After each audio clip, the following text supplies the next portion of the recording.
मैं आपके चैनल के सभी व्यूवर को, इस क्षेत्रवासियों को और जो आपके चैनल को देख रहा है, मैं सभी व्यूवर्स को पुनः दिवाली की हार्दिक शुभकामनाएं देता हूं। यह दिवाली का त्यौहार आपके जीवन में खुशियां लेकर आए, आपके जीवन में रंग भर दे। मैं एक इसमें छोटा सा संदेश देना चाहता हूं कि दिवाली दीपों का त्यौहार है। इसमें जो है सरसों के तेल का, घी का दिया जलाएं और पटाखे कम से कम तोड़ें, क्योंकि पटाखों से जो है पोल्यूशन बढ़ता है और आज का जो पोल्यूशन है उसका एक कारक बनता है। तो पटाखे न फोड़ें। पुनः आपके दर्शकों को, क्षेत्रवासियों को दिवाली की हार्दिक शुभकामनाएं। एक सद्य आप यही बात चल रही है, अभी दिवाली के ऊपर चल रही है। आजकल जो क्षेत्र के लोग हैं ज़्यादातर चाइनीज़ आइटम की तरफ ज़्यादा मतलब ध्यान दे रहे हैं, क्योंकि जो आपने बताया कि सरसों का दिए जलाई, लेकिन आजकल जो चाइनीज़ आइटम की तरफ चल रहे हैं, लड़ियाँ वगैरह हैं उनको खरीद रहे हैं। तो उस बारे में मतलब आपकी क्या सोच, आप क्या कहना चाहोगे क्षेत्रवासियों को? मैं तो ये कहना चाहता हूँ कि घर पे दिवाली पे जो है दिए जलाएं, घी के दिए जलाएं, सरसों का तेल जलाएं। और मैं तो ये कहता हूँ जो पकवान होता है, मिठाई से आप दूरी बनाए। मैं तो कहता हूँ हलवा अपना देसी घी का बनाए घर पर। जितना हम अपनी चीज़ को प्रयोग में लेके आएंगे उतना ही हम आप स्वस्थ रहेंगे, और यदि आदमी का स्वास्थ्य ठीक है तो वो उत्तम कार्य करेगा। मेरा ये संदेश है। धन्यवाद सर। नमस्कार जी, ऑस्कर न्यूज़ देखने वाले सभी समर्थकों को नमस्कार। आज हम मिले हैं बेरी विधानसभा क्षेत्र से, गांव दुबोधन से, डॉक्टर श्री भगवान कादियान से। और ये बड़े हैं, ये किसी परिचय के मोहताज नहीं हैं। सर नमस्कार। नमस्कार जी। मेरा सभी को, क्षेत्रवासियों को, आपके व्यूवर्स को, सभी को मेरा नमस्कार। सर शिक्षा की बात करें तो शिक्षा क्षेत्र में आपका क्या अचीवमेंट रहती है सर? शिक्षा के क्षेत्र में मैं ये मानता हूँ कि शिक्षा जो है कक्षा पहली से लेकर कक्षा 12वीं तक जो है तकरीबन हमारे देहात के अंदर बच्चे पढ़ते हैं। और देहात में जो है हमारा कहीं ना कहीं जो पहली क्लास का जो बेसिक है वो कमज़ोर रह जाता है। यदि हम उस बेसिक को अच्छी तरह 5वीं तक ले जाकर मजबूत कर दें तो देहात के एरिया में प्रतिभाओं की, कॉन्फिडेंस की, विश्वास की कोई कमी नहीं है।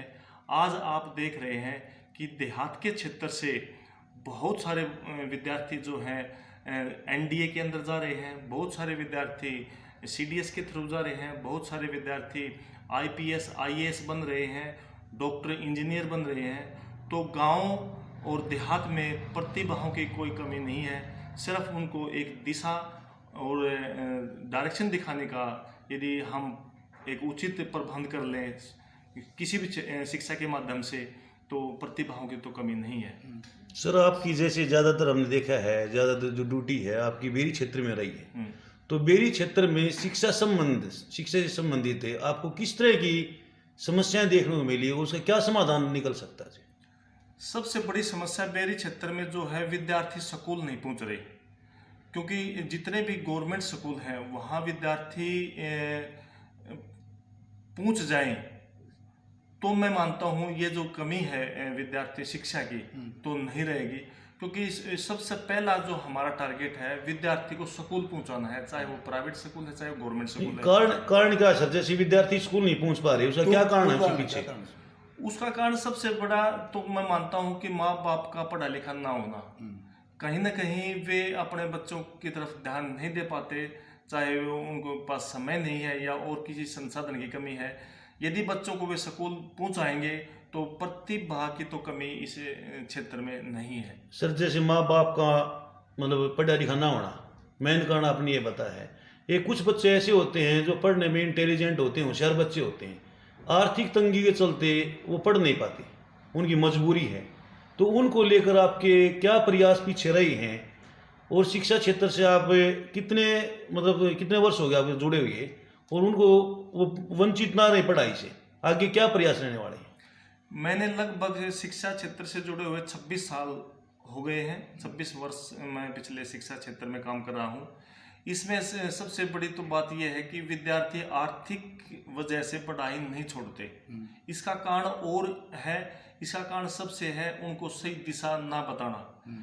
क्योंकि आर्थिक तंगी यदि किसी विद्यार्थी को है तो हर प्राइवेट विद्यालय हो चाहे गवर्नमेंट विद्यालय हो, वहाँ जो शिक्षक हैं वे किसी बच्चे को आर्थिक तंगी के कारण पढ़ाई से वंचित नहीं छोड़ते। बच्चे कहीं ना कहीं वे गलत संगत में पड़ जाते हैं, नशे की संगत में पड़ जाते हैं, या कहीं ना कहीं उनको कोई चीज़ प्रभावित करती है जिससे वे पढ़ाई को छोड़ जाते हैं। मैंने आज तक ये देखा कि किसी विद्यार्थी ने ये नहीं कहा कि मेरे पास पैसे नहीं है इसलिए मैंने पढ़ाई छोड़ी। ऐसा कोई विद्यार्थी नहीं मिला मेरे को। और बहुत सारे गांव में भी मिल जाते हैं हमें कि बोलते हैं कि कोई विद्यार्थी यदि पैसे की कमी से शिक्षा नहीं लेता तो हमें बताओ, उसकी फीस हम देंगे। तो ये तो कारण नहीं है कि आर्थिक तंगी के कारण जो है, मतलब बच्चे की रुचि के ऊपर है, मतलब माहौल के ऊपर डिपेंड करता है। माहौल पे है, रुचि पे है। और विद्यालय में, स्कूल में विद्यार्थी का न पहुंचना है सबसे बड़ा कारण। स्कूल में यदि कोई विद्यार्थी पहुंच गया और 6 घंटे स्कूल के अंदर रह गया तो फिर उस विद्यार्थी को कोई वंचित नहीं कर सकता शिक्षा से।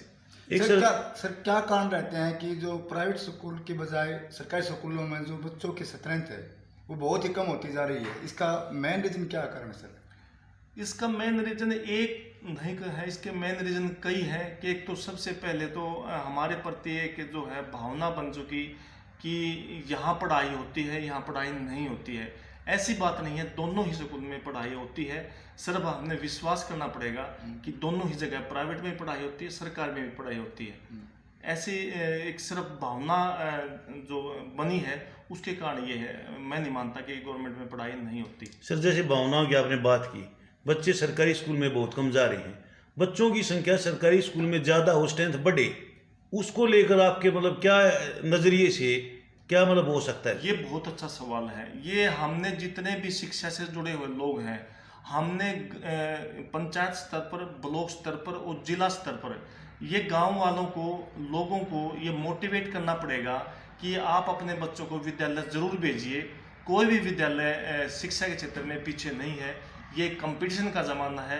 यहाँ प्राइवेट एक जो है वो एक मालिक का होता है, सरकारी होता है वो सरकार का होता है, जिसमें जो है ना हम कुछ चीज़ें सरकार के हिसाब से करते हैं, तो उसमें थोड़ा बहुत ही मानते हैं, वरना कोई भी विद्यालय शिक्षा के क्षेत्र में पीछे नहीं रहना चाहता। बात करते हैं सर खेलों की। ग्रामीण क्षेत्र में खेलों से संबंधित काफ़ी समस्याएं देखने को मिली हैं। पहले कहावत होती थी, खेलोगे कूदोगे बनोगे खराब, पढ़ोगे लिखोगे बनोगे नवाब। लेकिन आज वो उल्टी सी दौरी है, अपोजिट है। खेलने कूदने से भी नवाब बनते हैं, पढ़ने लिखने से भी नवाब बनते हैं। तो खेलों के क्षेत्र में जैसे आप गांव का दौरा कर रहे हो, ग्रामीण क्षेत्र मेरे क्षेत्र में आपने दौरा भी किया है, किस तरह की समस्याएं देखने को मिली और उसको किस तरह मतलब सुधार किया जा सकता है? देखो, गांव में, देहात में खेलों के प्रति बच्चों की बहुत ज़्यादा रुचि है। और इसमें आज के दिन जो खेल है, खेल बहुत महंगा हो गया है। खेल के जो इंस्ट्रूमेंट है वो बहुत महंगे हो गए हैं। बच्चों की, खिलाड़ियों की जो डाइट है वो बहुत महंगी हो गई है।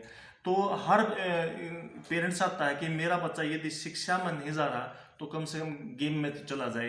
लेकिन गेम, मैं आपको एक चीज़ और बता देता हूँ कि ये दो जो क्षेत्र हैं, शिक्षा और खेल में सबसे ज़्यादा कंपटीशन है।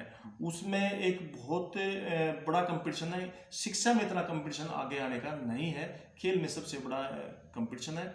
और खेल में जहाँ बच्चे कुछ पीछे रह जाते हैं तो उनका कारण यही है कि महंगा बहुत कुछ हो गया है उसमें। सर एक चीज़ और देखने को मिली है कि आज युवा, खास करके युवा वर्ग नशे के प्रति ज़्यादा आकर्षक हो रहा है। तो इसको नशे को खत्म करने के लिए कौन से कदम उठाने चाहिए? मैं इस चीज़ से सहमत नहीं हूँ। नशे से प्रभावित हो रहा है। मैं इस चीज़ को दूसरे तरीके से बताता हूँ आपको। आज के दिन सबसे बड़ा नशा जो है सोशल मीडिया है। सोशल मीडिया, देखिए पहले जो नशा करते थे वो नशा एक समय का, शाम का नशा होता था, कोई मतलब करता था किसी टाइप का। आज के ये सोशल मीडिया जो है, मोबाइल जो है, ये 24 घंटा यदि विद्यार्थी को हाथ में रहेगा तो सोशल मीडिया पर जो सामग्री परोसी जाती है, विद्यार्थी जीवन उससे बहुत ज़्यादा प्रभावित है। यदि विद्यार्थी जीवन को सफल बनाना है तो कहीं ना, क्योंकि आप अखबारों में पढ़ते हैं, टीवी में देखते हैं, जितने विद्यार्थी IAS, IPS या किसी खेल में है वे सोशल मीडिया से बहुत दूर रहे हैं। तो हमने नशा इतना प्रभावित नहीं करता। आज के दिन सोशल मीडिया सबसे ज़्यादा प्रभावित कर रहा है विद्यार्थियों को। तो मेरा तो ये विद्यार्थियों का मैसेज है कि सोशल मीडिया से। तो चिकित्सा के क्षेत्र की बात करते हैं, चिकित्सा में किस तरह सुधार संभव है और भविष्य में आपकी क्या प्रयास रहने वाले हैं? देखिए, मैं दोनों चीज़ों को जोड़ता हूँ इसमें, सरकारी स्वास्थ्य और सरकारी शिक्षा। सबसे पहले तो हमने दोनों चीज़ों पे विश्वास करना पड़ेगा कि सरकारी जो शिक्षक हैं वे भी अच्छे हैं और सरकारी जो डॉक्टर हैं वे भी अच्छे हैं। जैसे कोरोना 2-3 साल पहले कोरोना बहुत महामारी आई थी सर, तो उसमें आपका भी जैसे हमने लोगों से सुना है काफ़ी सहयोग रहा है, तो आपने कोरोना काल में किस तरह मतलब लोगों की मदद की? देखो, कोरोना काल में कोरोना जो महामारी है, ये एक ऐसी महामारी आई थी, इसमें 36 बरादरी ने एक दूसरे का सहयोग किया है। किसी ने दवाई के रूप में सहयोग किया है, किसी ने मास्क के रूप में सहयोग किया है, किसी ने खाना देकर सहयोग किया है। मैंने हर जगह जाकर ये देखा कि वहाँ एक दूसरे का पड़ोसी की मदद कर रहा था। तो मैंने भी कोरोना समय में जो है मास्क देकर, खाना देकर, गैस के सिलेंडर उपलब्ध करवा के, हॉस्पिटलों में जाकर, और एक सबसे उस टाइम जो सबसे बड़ी जो एक थोड़ी मैंने देखने को मिली, मानसिक बहुत टूट गए थे लोग। तो वहाँ जो कुछ लोग समाज में ऐसे थे जिन्होंने मानसिक रूप से भी लोगों को मजबूत किया और हम इस महामारी से बाहर निकल के आए। ये पूरे भारत के लिए बहुत बड़ी चुनौती थी और हमारे क्षेत्र में इतनी कैजुअलिटी नहीं थी जितनी कैजुअलिटी बाहर कुछ देखने को मिली। हम लोगों ने एक दूसरे का बहुत ज़्यादा सहयोग किया। सर, अक्सर देखा है आप समय समय पर गांव में, विभिन्न गांव में स्वास्थ्य कैंप लगवाते हैं और आंखों का कैंप लगवाते हैं, तो ऐसे ये प्रेरणा कहाँ से मिली सर आपको, और ऐसे पुण्य कार्य करके आप कैसा महसूस होता है? देखिए, सबसे बड़ा है कि हम उस ज़मीन से उठे हुए हैं। मैंने बिल्कुल जो है एक यूँ मान लो कि निम्न स्तर देखा है कि पैसे की भी मैंने तंगी देखी है, चीज़ों की भी मैंने तंगी देखी है। हम सरकारी स्कूल में पढ़े हैं और मेरा फादर एक फौजी है, मैं एक फौजी का बेटा हूँ, ज़मींदार का बेटा हूँ। तो हर चीज़ मैंने बिल्कुल नज़दीक से देखी है कि वास्तव में पैसे की तंगी होती है, चीज़ों की तंगी होती है। तो मेरी ये इच्छा है कि मैं जो कमाऊँ उसका कम से कम 20% मैं इन चीज़ों पर खर्च करूँ, मैं समाज के लिए कुछ करूँ, शिक्षा में कुछ करूँ, स्वास्थ्य में कुछ करूँ, स्पोर्ट्स में मैं कुछ करूँ। और अभी जैसे हमने पीछे जो कोरोना में है, जैसे दवाइयाँ बांट कर, ये अपने मास्क बांट कर हमने लोगों की मदद करी और आगे भी हम इस तरह की मदद करते रहेंगे। सर, शिक्षा क्षेत्र से आप जुड़े हुए, शिक्षा के ऊपर वापिस चलते हैं। जैसे स्कूलों की बात करते हैं, सरकारी स्कूल 10वीं तक है, गांव में 12वीं तक है, और उससे आगे बच्चों को पढ़ने के लिए लड़कियों को, बच्चों को बाहर जाना पड़ता है। और हम देखते हैं ग्रामीण क्षेत्र, गाँव गाँव का दौरा चल रहा है, वहाँ पर हमने देखा कि यातायात की व्यवस्था सुचारू रूप से नहीं है। तो अभी तक आपके शायद आपके ये माइंड में भी देखे होगा, आपने भी देखा और चल रहा होगा कि यातायात की व्यवस्था सुचारू रूप से नहीं है। तो उसको लेकर पीछे आपके गाँव की बात करें या आसपास के गाँव की बात करें, क्षेत्र की बात करें, आपके क्या प्रयास रहे, क्या इसमें सुधार किया जा सकता है जी? जैसे बच्चे बाहर जाते हैं तो उनको काफ़ी मतलब कॉस्टली पड़ता है, पर्सनल व्हीकल से जाते हैं, टाइम की बर्बादी भी होती है यदि यातायात की व्यवस्था सही ढंग से नहीं होगी तो। देखिए, इसका सबसे है कि यदि आपने शिक्षा, हर बच्चे को शिक्षा देनी है तो शिक्षा का जो इंस्टीट्यूट है वो आपके दायरे में होना चाहिए। यानी मैं कहता हूँ कि जैसे सबसे बड़ा हमारा क्लस्टर है, फिर ब्लॉक है, फिर जिला है, और जो जहाँ तक कॉलेज की बात है, कॉलेज में मानता हूँ कि कॉलेज रीच में होना चाहिए, वहाँ तक बच्चा आसानी से पहुँच जाए। क्योंकि यदि वो, मैंने शुरू में भी कहा था कि सबसे पहले तो हमने इंस्टीट्यूट में पहुंचना है, स्कूल में भी हमने पहुंचना है, कॉलेज में भी हमने पहुंचना है। यदि वहां तक हम पहुंच ही नहीं पाए तो हम शिक्षा से वंचित रह जाएंगे। तो इसके लिए ट्रांसपोर्ट सुविधा, प्रॉपर ट्रांसपोर्ट सुविधा होनी चाहिए और कन्याओं के लिए विशेष प्रबंध होना चाहिए ताकि कन्या अपने घर से जाकर और शिक्षा लेकर वापस घर पे सुरक्षित आ जाए। इसका हमने प्रबंध करना पड़ेगा। एक सर, जैसे आपके गांव में दुबर्दन में पीछे आप एक बहुत बड़ा प्रोग्राम हुआ था, तो उस प्रोग्राम के बारे में एक बार थोड़ा प्रकाश डालोगे? किस तरह प्रोग्राम था? जैसे वहाँ पर बड़े बड़े नेता भी आए हुए थे, आप जैसे सहयोग से, मतलब किस तरह का प्रोग्राम था, प्रकाश डालना था उसको। देखिए, ये दुबर्दन गांव ने एक अपना इतिहास लिखा है। दुबर्दन गांव दरवासा ऋषि की तपोभूमि है। दरवासा ऋषि के नाम से दुबर्दन गांव पड़ा है। तो वहाँ का जो तीर्थ स्थल था वो बिल्कुल वहाँ एक यूँ मान लो कि एक जोड़ का रूप उसने ले लिया था। और वो तीर्थ स्थल एक समय ऐसा होता था कि उस कुएं का पानी लोग पीते थे, उस जोड़ के पानी से लोग जो है ना अपने घर पे बर्तन भी धोते थे, कपड़े भी धोते थे। तो उसका एक पूरा यूज होता था, लेकिन वो एक जोड़ के रूप में आ तो पूरा एक गांव में अलग जगी और पूरा गांव ने एक सहयोग करके आज उस दुर्वासा ऋषि के तपोभूमि तीर्थ स्थल को एक ऐतिहासिक स्थल बनाने का काम किया है। इसमें मैं ये मानता हूँ कि पूरा दुबड़न गांव की 36 बिरादरी ने बढ़ चढ़ कर हिस्सा लिया है, बढ़ चढ़ कर दान दिया है। जिसका जितनी इच्छा थी, किसी ने लाख से, किसी ने 2 लाख से, किसी ने 5 लाख से, और उसमें किसी विशेष वर्ग या यूँ के लिए किसी एक का योगदान नहीं था, उसमें 36 बिरादरी का योगदान था और सभी ने सहयोग किया। और आज वो दुर्वासा ऋषि के तपोभूमि एक जो है दार्शनिक स्थल बन गया है। वहाँ पर कोचिंग सेंटर भी खुलेगा, वहाँ पर जिम के लिए भी प्रबंध होगा, वहाँ वॉकिंग के लिए भी प्रबंध होगा। वो एक बहुत ही बड़ा इंस्टीट्यूट बनने जा रहा है भविष्य में। सर, हमारा एक लास्ट क्वेश्चन है, हमारे चैनल के माध्यम से आप युवाओं को क्या संदेश देना चाहते हैं?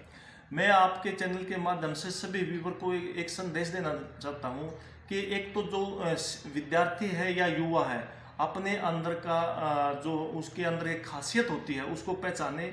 हर विद्यार्थी के अंदर कोई ना कोई, हर बच्चे के अंदर कोई ना कोई खासियत होती है, चाहे वो खासियत पढ़ने की है, चाहे वो खेलने की है, चाहे वो पेंटिंग की है, चाहे वो गाने की है। उस खासियत को पहचाने और उस खासियत को लेकर आगे बढ़े। और एक फिर मैं कहता हूँ दोबारा कि विद्यार्थी सोशल मीडिया से दूर रहें, नशे से बचें और ज़िंदगी में मेहनत करें, क्योंकि गरीबी मेहनत करने से दूर होगी, खाली बोलने से गरीबी दूर नहीं होगी। तो हर विद्यार्थी पूर्ण मेहनत करे, चाहे वो स्वास्थ्य के क्षेत्र में हो, चाहे पढ़ाई के क्षेत्र में हो, चाहे वो सहयोग के क्षेत्र में हो, चाहे काम के क्षेत्र में हो, और सोशल मीडिया से वो दूर रहे। हमारे साथ हैं डॉक्टर श्री भगवान कादियान, गांव दूबदन से बड़े ही शिक्षाविद और समाज सेवी व्यक्ति हैं।